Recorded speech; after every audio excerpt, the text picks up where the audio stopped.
Hello everyone, उम्मीद करता हूँ आप सभी लोग स्वस्थ होंगे और अपनी पढ़ाई ज़बरदस्त तरीके से कर रहे होंगे। जैसा कि हम पढ़ रहे थे साड़ी में हमने लास्ट वीडियो में बताया था कि कैसे साड़ी को हल करते हैं और उसकी प्रॉपर्टी 6-7 बताई थी करीब। उम्मीद करता हूँ आप लोगों ने रिवीजन किया होगा और लास्ट वीडियो अगर आपने नहीं देखा है तो उसको देख लीजिएगा। आज हम पढ़ते हैं कि साड़ी में किसी भी त्रिभुज का क्षेत्रफल कैसे निकालते हैं। How to find the area of triangle, क्षेत्रफल, राइट। देखिए, अगर मान लीजिए कोई त्रिभुज है आपके पास, उसके निर्देशांक दिए हुए हैं x1 y1, right, x2 y2, x3 y3, right. ये ए बी, इसका नाम दे दीजिएगा ABC, राइट। एक त्रिभुज है ABC जिसके निर्देशांक शीर्षों के दिए हुए x1 y1, x2 y2, x3 y3। तो आपको पूछा है कि इसका क्षेत्रफल निकालिए। पिछले छोटी क्लास में अगर आपने देखा होगा तो क्षेत्रफल निकालने के बहुत से तरीके होते हैं त्रिभुज के, लेकिन यहाँ पर हम देखेंगे कि साड़ी विधि का आसानी से यूज करके हम कैसे क्षेत्रफल निकाल सकते हैं, राइट। तो देखिए कैसे निकालते हैं। इसका फार्मूला एक होता है, आराम से देखिए आप, x1 y1 जो जो निर्देशांक है आप लिख दीजिए, x2 y2, x3 y3, right. अब देखेंगे कि जहाँ तीन रो आपको मिले, अब 3 कॉलम इसको बनाना है। 2 कॉलम तो मिल गए, लेकिन तीसरा कॉलम आप अपने से बनाएंगे। यहाँ पर आप अपने से लिखिए, क्या लिखेंगे, 1 1 1, राइट। अभी क्या होगा, एरिया ट्रायंगल निकालने का साड़ी विधि से फार्मूला हो गया, राइट। मान लीजिए इस पर एक एग्जाम्पल ले लेते हैं। इसको सॉल्व करने का आराम से एक तरीका देखिए, एग्जाम्पल से आपको बेटर समझ में आएगा। अगर मान लीजिए कोई त्रिभुज दिया हुआ है, उसके निर्देशांक दिए हुए हैं 2, 3, 3, 4, 5, 6 दिया है, राइट। अगर इस तरह से आपको कोई त्रिभुज दिया है और पूछे कि इसका एरिया निकालिए साड़ी विधि द्वारा, अगर मान लीजिए साड़ी विधि नहीं देता है, तब भी आप एग्जाम में यही कोशिश करिए कि साड़ी विधि का ही मेथड का यूज कर आप एरिया ऑफ ट्रायंगल निकालिएगा, क्योंकि आपके सिलेबस में साड़ी विधि द्वारा ही एरिया ऑफ ट्रायंगल पूछेगा, राइट। तो आप देखिए कैसे निकालते हैं एरिया ऑफ ट्रायंगल। इसी फार्मूले में इसके निर्देशांक को पुट कर दीजिए, जो है अपना पुट कर दीजिए, 2 3 3 4 और उसको लास्ट वाला क्या है 5 6। अब जहाँ तीसरे कॉलम में कुछ नहीं तो वहाँ पर अपने से 1 1 रख दीजिए, राइट। अब इसको आप हल कर लीजिए। हल करने का मैंने मेथड बताया था। अब जब फर्स्ट एलिमेंट लेते हैं तो इसके सामने के जो रो है तो इसको जितने एलिमेंट है उसको ढक लीजिए, और इसके कॉलम के जितने एलिमेंट है उसको भी ढक लीजिए। आपका बचेगा क्या, 4 1 6 1। अब इसको हल कर लीजिए, सीधे गुणा कर लीजिए, क्रॉस मल्टीप्लिकेशन, 4 × 4 6 × 6, इसका गुणा कर लीजिए। कैसे करते हैं देखिए, इसको हमारे बिग ब्रैकेट है, ये 2 लिया तो 4 का गुणा इसमें, फिर 6, राइट। फिर दूसरा एलिमेंट क्या होता है माइनस में, फिर उसके बाद उसके सामने के कॉलम और उसके सामने के रो को बंद कर दीजिए एलिमेंट को, तो बचेगा 3 1 5 6, राइट। 5 और 1 ना, तो अब इसका क्रॉस मल्टीप्लिकेशन करिए, 1 का 3 में 5 का 1 में, तो करेंगे कितना है 3 - 5। फिर इसी तरह क्या लेंगे, प्लस माइनस प्लस, अब प्लस 1 ले लीजिए तीसरा वाला। उसके बाद क्या करेंगे, 6 का 3 में 18 हो जाएगा, माइनस 5 का 4 में 20 हो जाएगा, राइट। अब इसको हल करिएगा। अब देखिए इसको 1/2 बिग ब्रैकेट, 4 में 6 गया, -2 -4 हो जाएगा, ये 5 में गया -2, माइनस माइनस प्लस हो जाएगा, 3 दूनी 6 हो जाएगा। अब इसका क्या हो जाएगा -2, राइट। अब इसको हल करिए, देखिए -4 - 2 कितना हुआ -6 और यहाँ भी +6, तो आप कट कर क्या हो जाएगा 0 मिलेगा। तो इसका मतलब एरिया ऑफ इस ट्रायंगल क्या मिला 0। ये क्या होगा, यूनिट का स्क्वायर या इकाई स्क्वायर। अब इसका इकाई स्क्वायर लिखना ना भूलिए, राइट। अगर ये आप नहीं लिखेंगे तो आपका आधा नंबर ऐसे ही कट जाएगा। ये हो गया आपका आंसर, मतलब क्या आंसर आया आपका 0। आप इसको हल करेंगे ना तो ये कट जाएगा पूरा, तो आपका 0 आ गया। एरिया ऑफ ट्रायंगल क्या आया 0। आप भी सोचेंगे कि एरिया ऑफ ट्रायंगल 0 कैसे हो गया। किसी भी ट्रायंगल का अगर आप देखेंगे तो एरिया तो कुछ तो होगा ही, अगर आप ऐसे देखेंगे तो कुछ तो एरिया होगा ही, तो 0 कैसे हो गया। 0 कहने का मतलब ये है कि एरिया ऑफ ट्रायंगल 0 हो सकता है, एक ही कंडीशन होगी। आप इसको लिखिए, मैं बता रहा हूँ।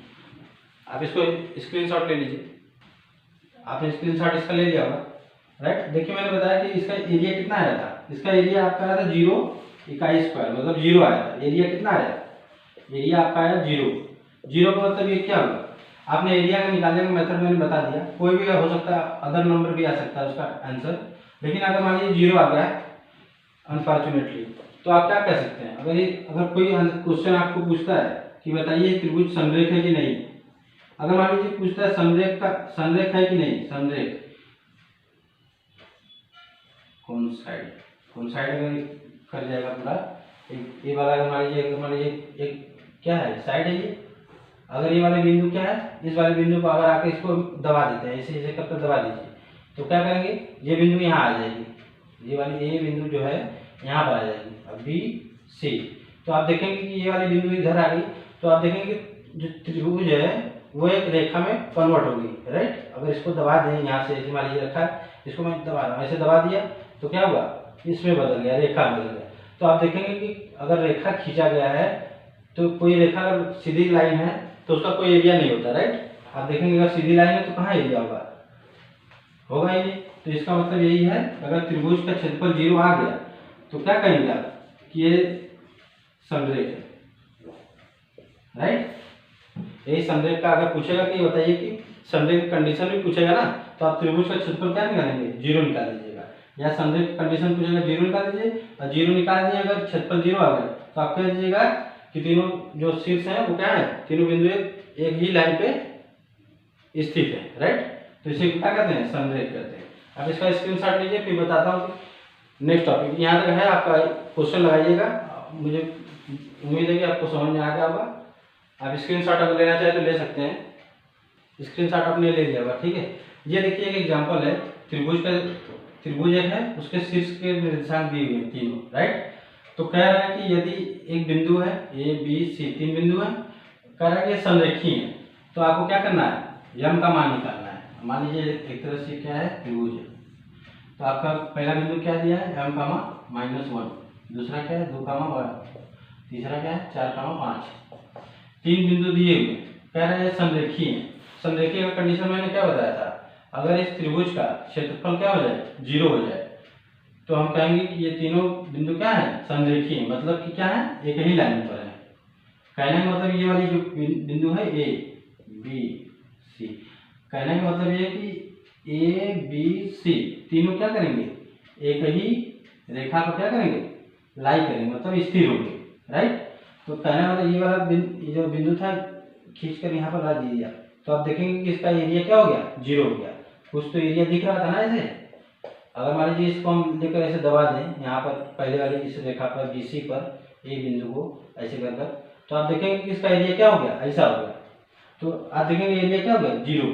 तो यही कहने का मतलब है कि अगर हम त्रिभुज के एरिया को हम क्या करें, त्रिभुज का जो क्षेत्रफल है उसको हम 0 बराबर कर दें, तो हमारा क्या हो जाएंगे, ये तीनों बिंदु समरेखी दिखाएंगे, सीधा सा मतलब है, ठीक। तो आप क्षेत्रफल का फार्मूला क्या पढ़े थे, 1/2 x1 y1 x2 y2 x3 y3 1 1 अपने से ले लेते हैं, राइट। इसको क्या करना है, 0 बराबर करना है, 1/2। अब जो बिंदु ले लीजिए आप, m -1 1 1 1, राइट। और दूसरा बिंदु क्या, 2, 1, लास्ट वाला क्या है 4, 5, राइट। अब इसको हल कर लीजिए, कैसे हल करेंगे, कुछ नहीं करना। अब देखिए ये तो 2 से इधर 0 करेंगे तो 0 हो जाएगा, 2 खत्म हो जाएगा इधर से। अब इसका जब हम क्या करेंगे, वही आप विस्तार कर दीजिए इसका, एक कम -5, राइट। आप हल करते जाइए, अपने से हल किया करिए, राइट। 1, अब इसका 2 -4, राइट। जब तक आप अपने से हल नहीं करेंगे आपको कोई फायदा नहीं होगा। 5 दूनी 10 -4, आप इसको हल करिए, तो यह कितना हो जाएगा, 5 से क्या 4 -4 यम हो जाएगा, ये कितना जाएगा -2 हो जाएगा, और कितना 10 में 4 6 हो जाएगा, और +6 हो जाएगा। अब यहाँ से आप इसको हल कर सकते हैं कि नहीं। अब देखिए 4m को हम इधर लेकर आ जाते हैं, यहाँ पे देख लीजिए 4m को मैंने इस साइड लाया और उसको उधर ही रह दीजिए, 6 में 4 2 गया, कितना बचा, 6 में 2 गया 4, तो m की वैल्यू कितनी आएगी, 4/4 हो जाएगा, ये 4 से 4 कट जाएगा तो कितना आएगा 1, तो m की वैल्यू कितनी आएगी 1। यही तो आपसे पूछा था, राइट। यह क्या हो जाएगा आपका आंसर। उम्मीद करता हूँ आपको समझ में आएगा होगा। त्रिभुज का था, क्षेत्रफल था, और ये समरेख होने की कंडीशन में मैंने बताई, एग्जाम्पल से आप समझ गए होंगे। उम्मीद करता हूँ समझ गए होंगे। आप इसका स्क्रीनशॉट भी ले लीजिए और इसको क्या करते हैं, पॉज करके एक बार रिवीजन कर, मतलब पीछे बैक कर वीडियो 2 मिनट देख लीजिए। अगर नहीं समझ में आया तो आप इसका स्क्रीनशॉट ले लीजिए, अगर नहीं समझ में आया तो। आपने स्क्रीनशॉट तो ले लिया बस, राइट, और समझ गए होंगे। अब देखिए नेक्स्ट टॉपिक क्या मेरा इसमें सबसे इम्पोर्टेंट है ये, राइट। आपका एग्जाम में यहाँ से जरूर न जरूर एक क्वेश्चन तो फिक्स रहता है, राइट। क्या पूछता है कि ए इनवर्स कैसे निकालते हैं। सारिक में ए इनवर्स निकालने का तरीका अलग होता है, राइट। और जो मैंने मैट्रिक्स में बताई थी सारिक, वहाँ पर मैट्रिक्स में ए इनवर्स निकालने का तरीका लास्ट वीडियो में मैंने बताया था। मैट्रिक्स के पार्ट 3 में अगर नहीं देखा है आपने, देख लीजिएगा।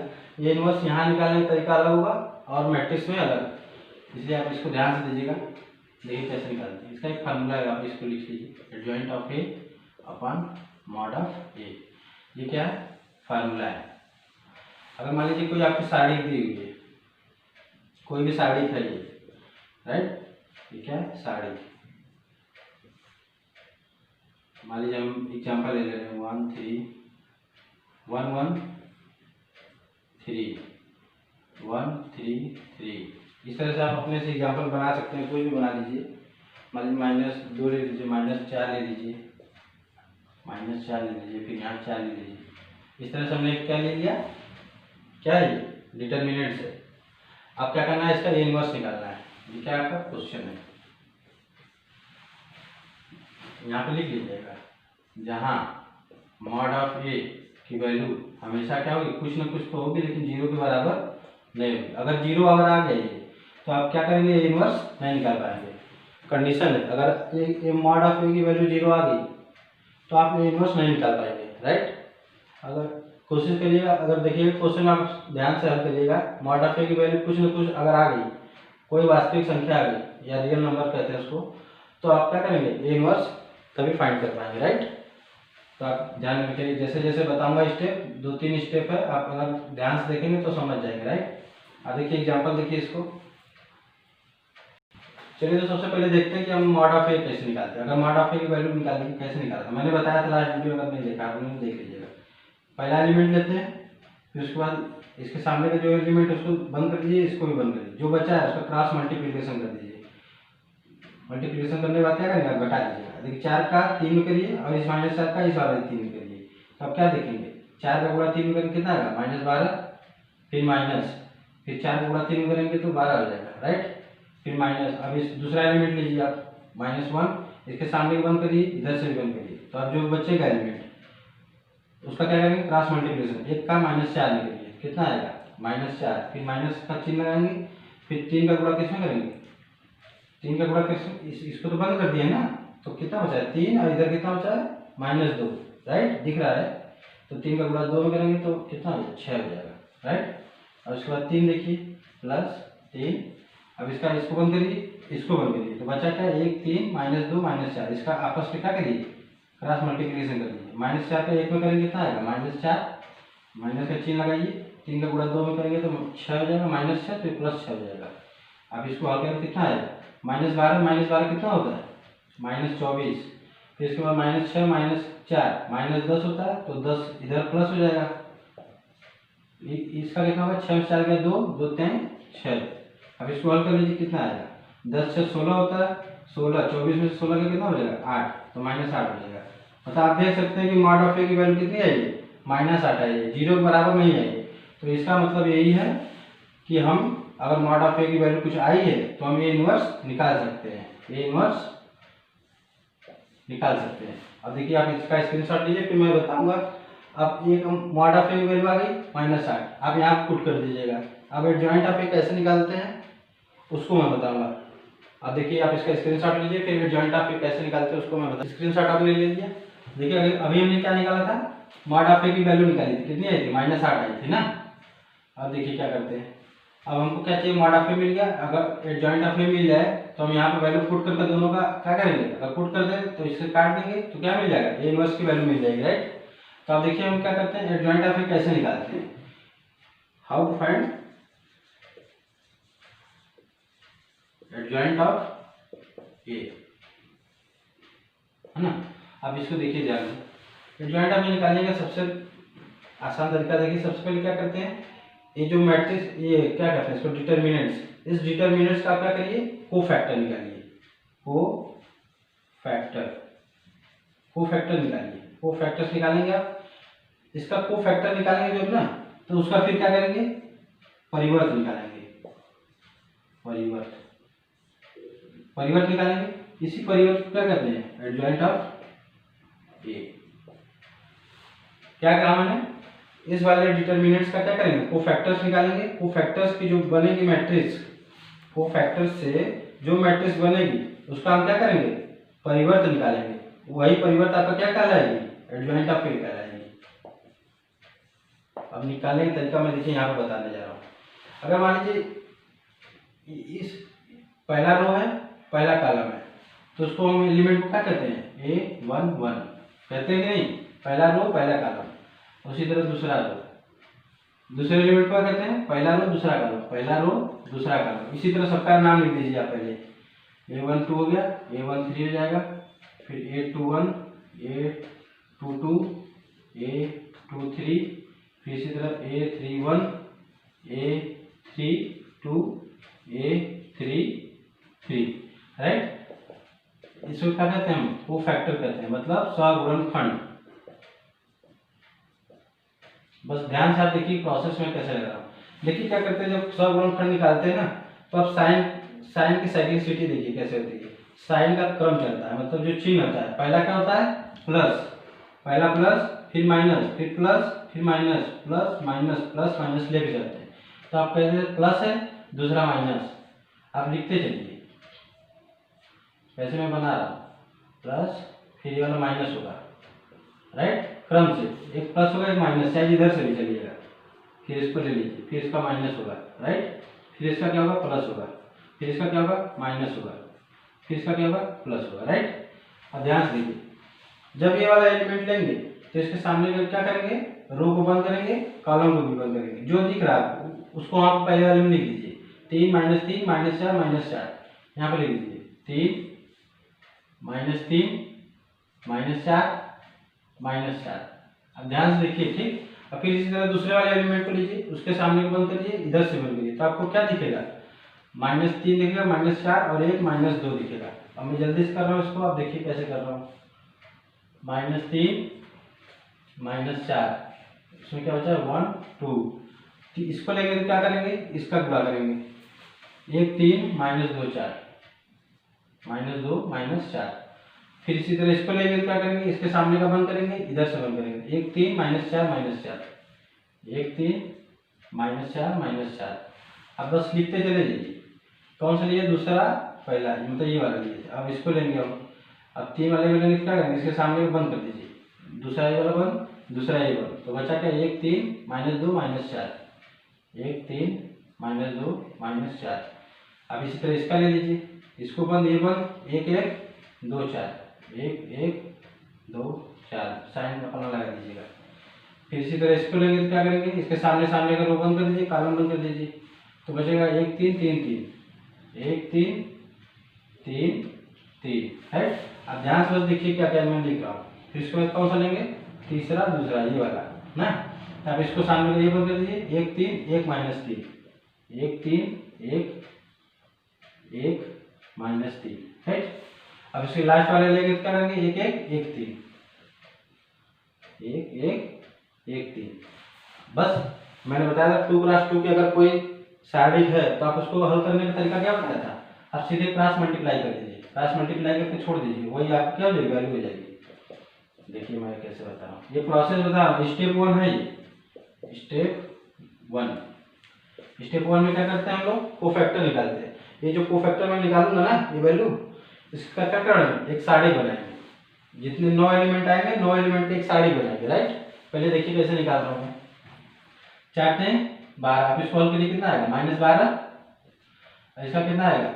-4 3 12, तो कितना आएगा? -24, राइट। अब इसका करिए -4, अभी कितना आ जाएगा? -10 हो जाएगा, ये 6 हो जाएगा, 6 में 4 गया 2। अब लिखते चलिए, -4 माइनस माइनस प्लस हो जाएगा, 6 हो जाएगा, 6 में 4 गया 2। इसको भी करिए, -4 माइनस माइनस प्लस, 4 3 12, 12 में 4 गया 8। अब इसको करिए, 4 1 4, फिर इसका करिए प्लस, 3 दूनी 6, 2 हो जाएगा, 4 1 4 माइनस के साथ, फिर इधर हो जाएगा, क्या हो जाएगा? माइनस माइनस प्लस हो जाएगा 2, तो इसका वैल्यू कितना है? -2।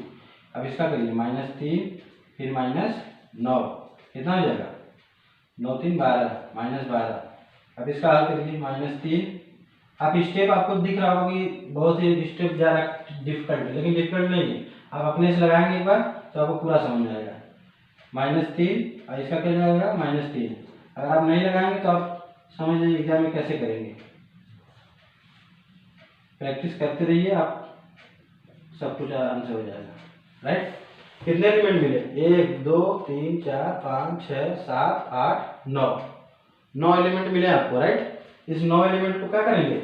ऐसे एक सारणी बनाएंगे। मैं इसको मिटा दूं, क्वेश्चन ही मिटा दे रहा हूँ इसको, ये वाला मिटा दे रहा हूँ। राइट, अब इतना देखिए, इसकी एक सारणी में बनाऊंगा। ये देखिए यहाँ पर माइनस है, ये आपका माइनस जो बाहर दिया है ना, इसका आप क्या करिए अंदर गुणा कर दीजिएगा उसमें। यहाँ पर वो छूट गया था तो देखिए आप यहाँ पर मैंने कर दिया है, +6 हो गया। अब देखिए जितने एलिमेंट बने, जो इतना 9 के एलिमेंट्स हमने क्या किया, यहाँ पर पुट कर दिया। देखिए पहला -24 यहाँ रखा, फिर उसके बाद 10, फिर 2 -8 2 2 -12 6 2। इसको पुट करके इनका यूज करके क्या किया मैंने, एक सारणी बनाई। इस सारणी को नाम दे दिया मैंने सी क्या है? सी नाम की सारणी है। सी कौन सी सारणी है? एक एक को फैक्टर जितने निकालने हैं उसका क्या है? सारणी है। अब हम क्या करते हैं, इस सारणी का क्या करते हैं? परिवर्त करते हैं। इसका परिवर्त निकालना मैंने लास्ट जब मैट्रिक्स पढ़ा रहा था वहाँ पर मैंने बताया था परिवर्त कैसे निकालते हैं। तो सी का परिवर्त निकालने के लिए क्या करते थे हम? C' निकाल लेते थे। उसको C' से डिनोट करते तो हम क्या करते थे, बस रो को क्या करते थे, कॉलम में, कॉलम को रो में चेंज कर देते थे। तो आप चेंज कर दीजिए, -24 -8 फिर -12 हो जाएगा यहाँ। इसको मैं मिटा दे रहा हूँ। ठीक, अब इसको ये वाला ऐसे हो जाएगा, दूसरा वाला दूसरा बन जाएगा 10 2 6 और 2 2 क्या हो जाएंगे, ऐसे हो जाएंगे। राइट, अब देखा आपने कि मैंने को फैक्टर से क्या किया, एक सारणी बनाई।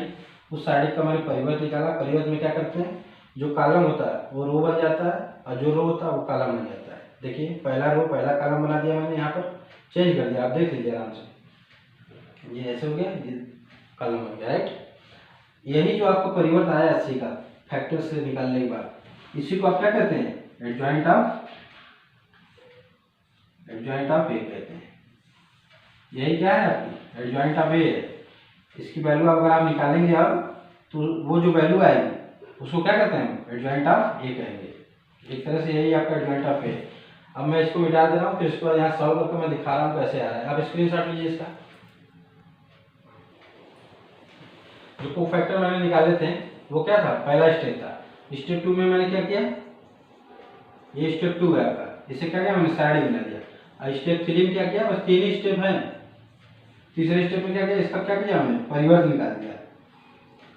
परिवर्त निकालने का मैंने मतलब बता दिया कैसे निकालना था। अब आप क्या करना है, आपको एडजॉइंट ऑफ ए भी पता चल गया, मॉड ऑफ ए भी पता चल गया। राइट, अब क्या करिए, इस वाले इक्वेशन जो फार्मूला है आपका इसमें पुट कर दीजिए।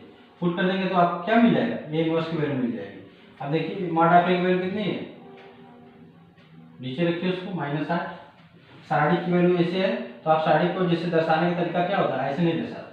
आप पहले ऊपर वाला सारणी लिख लीजिए कितना है, जितना है इसको आपको करिए उतार दीजिए। कितना है, 24 8 10, ये 12 है आपका, ये कितना है 10 2 6 2 2 2। राइट, अब इसमें साइन भी लगा लीजिए माइनस, ये भी माइनस था, ये भी माइनस था। अब देखिए ऊपर वाला आपने उतार लिया और नीचे कितना था, मॉड ऑफ ए की वैल्यू निकाली थी मैंने -8। अब क्या करिए -8 से क्या करिए यहाँ पर भाग दे दीजिए। जब भाग देते हैं मैंने क्या बताया था, इसमें क्या करिए आप इसमें भाग दे दीजिए। अब इसमें जो भाग देंगे तो कितना आएगा, आप देखिए अपने से करिए, कोशिश करा करिए अपने जितना हो सके उतना करा करिए। राइट, करिए आप अपने से, करिए आपने भाग देकर देख लीजिए कितना आएगा। अब इसमें हर एलिमेंट में इसका क्या करिए, भाग दीजिए। -8 है तो आप भाग देंगे कितना आएगा, देखिए 8 से 24 कट जाएगा। 8 से 24 कितने बार में कटेगा, 3 बार में। 8 से 8 कितनी बार में कटेगा, 1 बार में। अब 12 कितनी बार में कटेगा, 12/8 करेंगे कितना होगा, तो जो 2 से काटेंगे तो कितना आएगा, 4 से काट लीजिए। 4 3 12 4 दूनी 8, 3/2 आ जाएगा। 8 से 10 में भाग देंगे कितना आएगा, 2 बचे 10 2 चौका 8, माइनस का साइन लगेगा क्योंकि यहाँ प्लस है माइनस। 8 से इसमें भाग दीजिए तो 1/4 हो जाएगा। फिर 8 से 6 भाग दीजिए, 2 3 6 2 चौका 8, साइन भी लगा दीजिए आप, माइनस है क्योंकि इसके साथ। अब इसका कितना हो जाएगा, 1/4 1/4 1/4, दो दो सब जगह साइन के साथ माइनस, राइट। यही आपको क्या हो जाएगी, ए इनवर्स की वैल्यू हो जाएगी, आपका यही आंसर हो जाएगा। चलिए, आपने तो अभी तक देखा कि आप इसका स्क्रीनशॉट लीजिए, ठीक है। अब आप उम्मीद कर रहा हूँ कि ये समझ गए होंगे पूर्ण रूप से, राइट। आपके यही एग्जाम में क्या आता है, ए इनवर्स पूछता है, राइट। तो आज देखा मैंने त्रिभुज का क्षेत्रफल कैसे निकालते हैं, त्रिभुज के क्षेत्रफल जो तीनों निर्देशांक है उसके समरेखी होने के क्या कंडीशन है, राइट। और लास्ट में हमने देखा कि ए इनवर्स कैसे निकालते हैं। ए इनवर्स निकालने के आप और भी एग्जांपल लगाइएगा, ये आपका फिक्स है, यहाँ से दीर्घोत्तरी में एक क्वेश्चन फिक्स है, राइट। ए इनवर्स कैसे निकालते हैं, स्टेप मैंने 3 बताए, आपको उम्मीद करता हूँ समझ आ गया होगा। नेक्स्ट क्लास अगर मैं लूँगा तो उसमें कोशिश करूँगा जो 3 इक्वेशन होते हैं एक्स वाई जेड, उसमें साइडिंग विधि से एक्स वाई जेड की वैल्यू कैसे निकालते हैं। अगर 3 इक्वेशन दी है और आपको क्या दिया है, पूछ दें कि 3 वेरिएबल्स हैं एक्स वाई जेड, उनकी वैल्यू निकालनी है, तो आप कैसे निकालेंगे। बहुत ही आसान तरीका है, साइडिंग का यूज करके कैसे निकालते हैं आप देखेंगे। मैं बहुत सिंपल तरीके से बताऊँगा कि आपको पूर्ण रूप से समझ में आ जाएगा, परेशान होने की जरूरत नहीं है। नहीं तो ऐसे लगाएंगे तो आप लगाते रह जाएंगे, परेशान हो जाएंगे, राइट। ये इनवर्स कैसे निकाला, आप अगर आप नहीं समझ आए तो वीडियो को फिर से देख लीजिएगा पीछे करके, राइट। उम्मीद कर रहा हूँ समझ में आ गया होगा। चलिए, तो तब तक के लिए आप अपने एग्जाम के लिए प्रिपरेशन करिए और अपना ख्याल रखिए, ठंडी से बचिए। तब तक अपना ख्याल रखिए, राइट। Take care, bye. आप इसका स्क्रीनशॉट ले लीजिएगा, आप इस पर एग्जाम्पल भी लगा लीजिएगा, राइट।